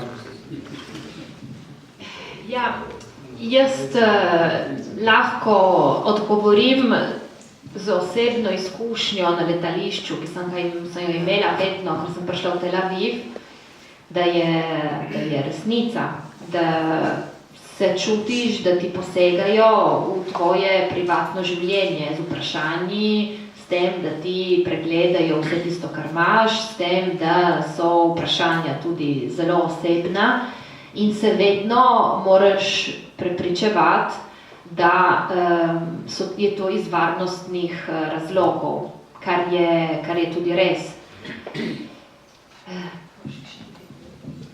Kar je povedala Nežka, se strinjam, kar si ti, Ivan, vprašal, je pa tako, ne? Vprašanje tvoje je legitimno, se pa z njim ne strinjam. Iz preprostega razloga, spet bi morali večer odpreti samo temu posvečen, morda ga bomo v prihodnosti, ti postavljaš dilemo operacije Entebbe 76 v Ugandi, ugrabitev Eichmanna leta 60 v Buenos Airesu. Z vidika mednarodnega prava imaš to prav. In mislim, sem hotel povedati s tistim o letališki varnosti, ne v Izraelu, ma recimo, ne vem, pridejo varnostniki na primer v Ljubljano in na lastno pest krožijo okoli letališča in To je nadaljevanje vprašanja, ki ga je postavil Adrian. Imaš prav, oni jahajo, moram ta izraz, jahajo na holokaustu, mi smo bili reveži, pobili so jih 6 milijonov ljudi, vsi v resnici jih niso 6 milijonov, so jih 5 milijonov 750 tisoč, kakšna razlika je, prosti, ne, ampak dobro. In oni to jahajo, še danes izkoriščajo to zadevo, se strinjam. Ampak govoriti, da ugrabitev Eichmanna po mednarodnem pravu je bila kršitev, seveda. Argentina je takrat celo zahtevala, da bi ga vrnili nazaj. Ampak Eichmann je bil baraba. On sam res ni ubil nobenega. On sam ni ubil nobenega človeka. On je vodil 4. B4 urad. To je bil urad, ki je bil zložen za transport. Ampak to je bil ime njegovega urada, znotraj gestapa, tajne policije, Geheim policija. Ampak kaj je ta urad delal?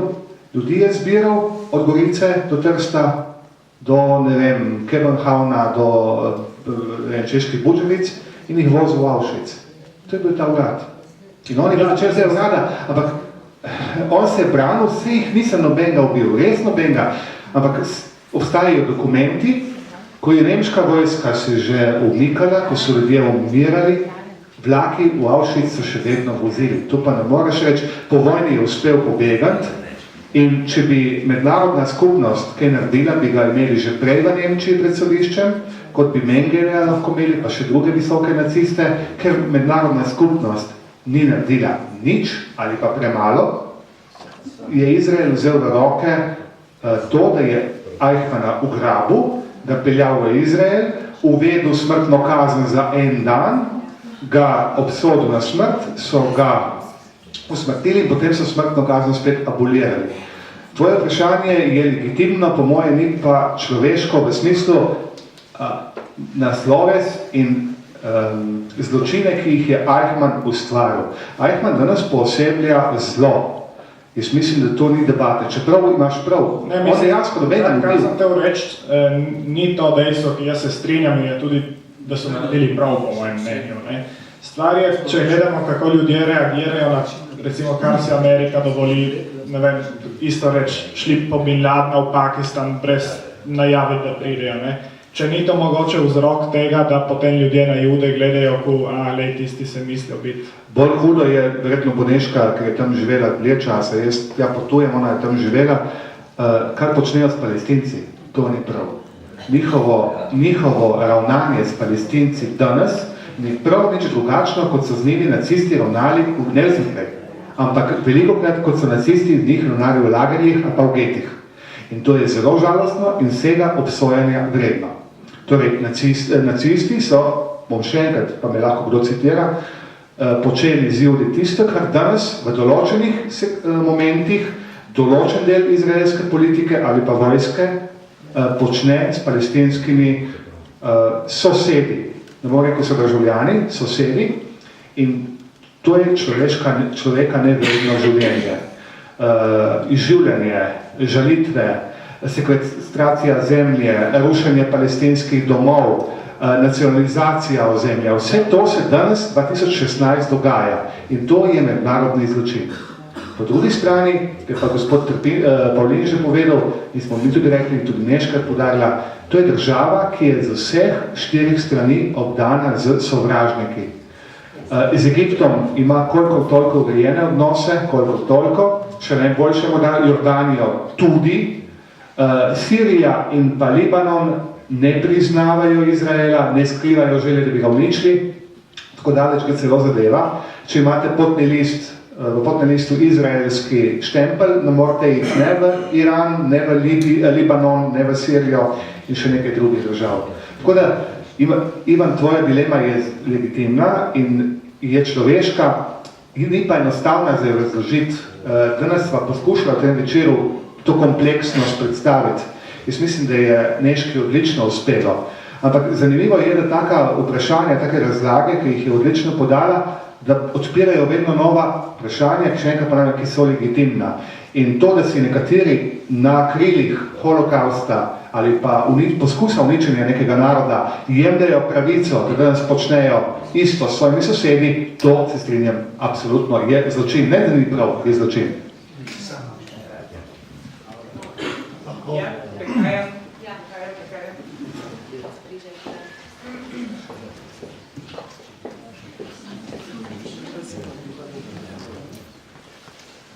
Ni mogoče tudi vpliv finančne velesile, ki so v židovskih rokah, da izredno negativno vplivajo na zadržanje, splošno mišljenje tudi proti židovskemu ambientu. Kje mislite? V svetovnem merilu. V svetovnem merilu. Jaz ne mislim na tak način. Zdaj, realno, jaz bi rekla, da je Izrael tako bogata država kot dosti drugih. Zagotovo je v Izraelu dosti bogatašev, ima toliko, kot jih je tudi v drugih državah in niso Judje. Dosti revščine. Izrael je tudi, čeprav zahodna država ima tudi dosti socialnih razlik. Vi mogoče prej mislite na judovske lobije v Združenih državah Amerike. In tudi v Evropi. Ampak tako kot obstajajo tudi lobiji, ki niso judovski. Na isti način. Obstaja AIPAC v Združenih državah Amerike, ki je en velikanski lobby, ni edini. To je bolj en predsodek, ki ga danes imamo o tem, da so Judje polni denarja in da vladajo svetu celo po odzadji in da lobirajo, podpirajo in tako naprej. Ampak bi lahko rekli na isti način, delajo danes to, kaki tam arabski bogataši, ki trgujejo z nafto. Tudi tam se steka ogromno denarja, mogoče še več in o tem se ne na tak način govori. No. Jaz bi rekla, da je to prej en predsodek kot resnica. Pa vpliva seveda na to, da se negativno govori o Judih.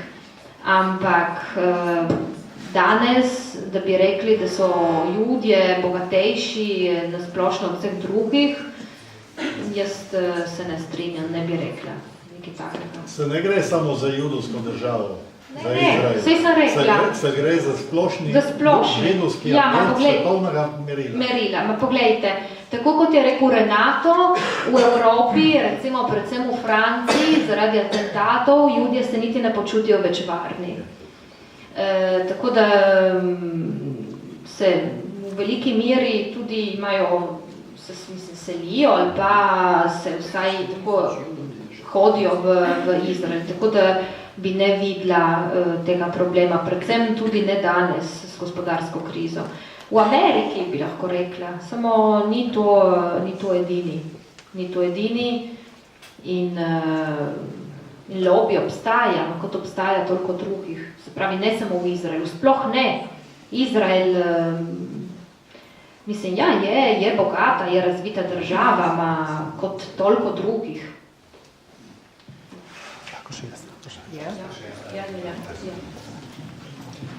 Jaz sem bil pred dobrim letom v Sveti deželi, na romanju tukaj škofijskim in tisto, kar ena tolikih vtisov, s katerim sem se vrnil, je bil ta, da so v tistih krajih v bistvu kristjani v najtežjem položaju. Ne? Ker po eni strani jih Judje nočejo, ker jih doživljajo kot mislim, da ne spadajo tja, Arabci isto z njimi. Ne? In sem lahko videl z prve roke, predvsem tam v okolici Betlehema, da tam v smislu živijo brez vsake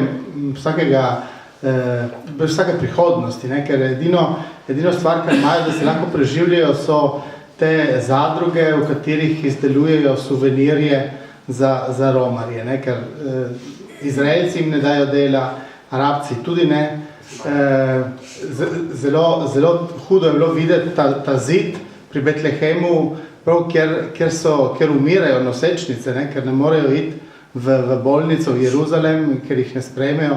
In tam je nastala prav ena taka, potem so zgradili eno bolnico, eno porodnišnico, da se ne bi to dogajalo, ne? Ker kljub temu, da so bile te ženske tako naprej v nosečnosti, so morali vseeno čakati vse postopke, da so lahko prišle iz palestinskega področja na Jeruzalemsko oziroma izraelsko. Kakšen je položaj, kakšna je vloga kristjanov lahko danes tam? Je kakšno upanje, tudi ker zelo me tudi presenetilo, ko smo bili na komisarijatu Svete dežele in nam je tam ta vodja, frančiškan, mislim, da je bil Poljak ali Hrvat, se ne spomnim, vsekakor je rekel, da oni se zelo borijo katerekoli intifade ali kaj, ker takrat, ko ta nekaj poči, se Romanja ustavijo in tam so rekli, mi preživljamo mesece in mesece, odpiramo cerkve, odpiramo svetišča in nobenega ni. Ne? Ja, jaz sem, kot sem prej že omenila, prav pred 2 dnemi bila na enem srečanju z enim patrom, ki hodi večkrat v Sveto deželo v Jeruzalem, predvsem italijanski pater, in je tudi sam prav govoril o tem težkem stanju, situaciji kristjanov v Sveti deželi.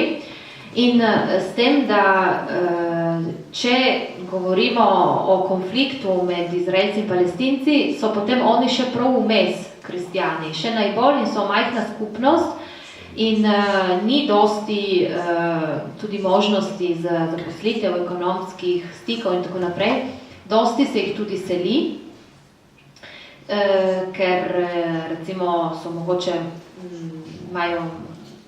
so bolj v kontaktu z Zahodom in grejo po boljše možnosti v Evropo, v Ameriko.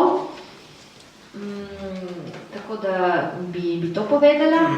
Ta pater je pa tudi omenil, da vsekakor je razlika v odnosu do kristjanov v Izraelu ali v palestinskih teritorijih, da tam prav nimajo nobenih pravic, da jih preganjajo in tako naprej. V Izraelu pa seveda nobeden jih ne preganja, čeprav so manjšina. Jaz, kadar sem bila zdaj v Izraelu, zdaj nisem imela prav dosti kontaktov s kristjani, ki tam živijo. Vsekakor je zanimivo vedeti ali pomisliti na to, da je Sveta dežela kraj, kjer se je rodilo tudi krščanstvo. Ne samo islam, potem na polotoku in judovstvo. In da je to en pomemben element tudi verske raznolikosti v Sveti deželi.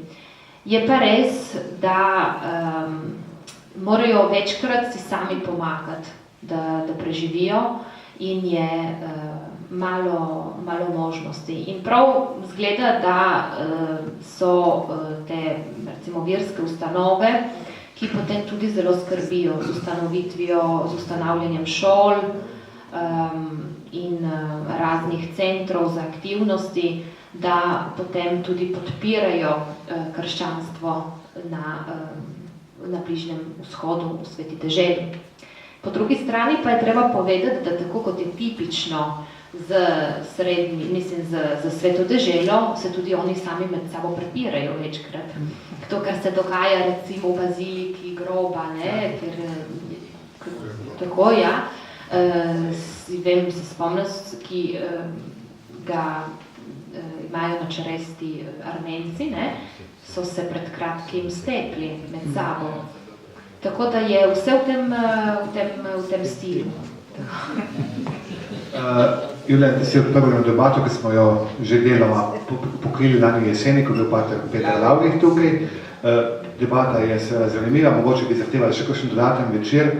Danes je hristijanov, moram reči, da sem skoraj dnevno ali pa vsaj tedensko, večkrat teden v stiku s kristijani, ki živijo v Sveti deželi. Preko teh sodobnih medijev je to danes zelo enostavno in poceni.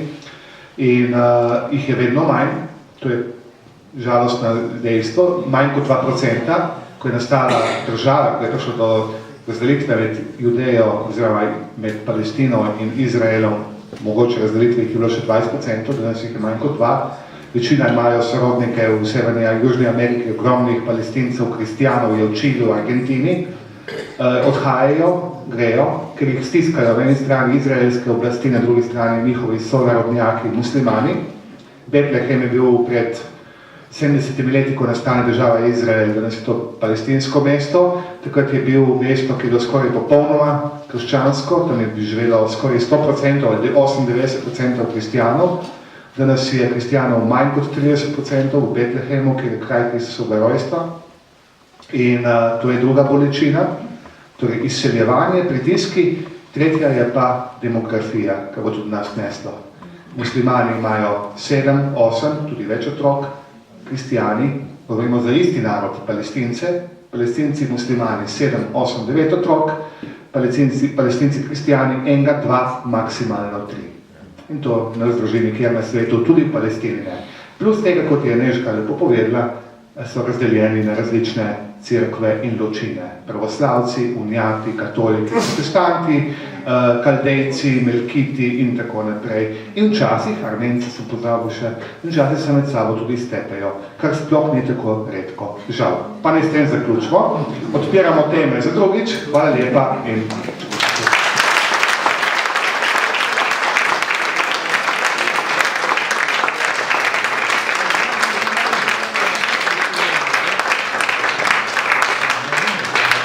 Najlepša hvala nocojšnjim gostom, hvala Nežka in hvala Renato za zanimiv večer.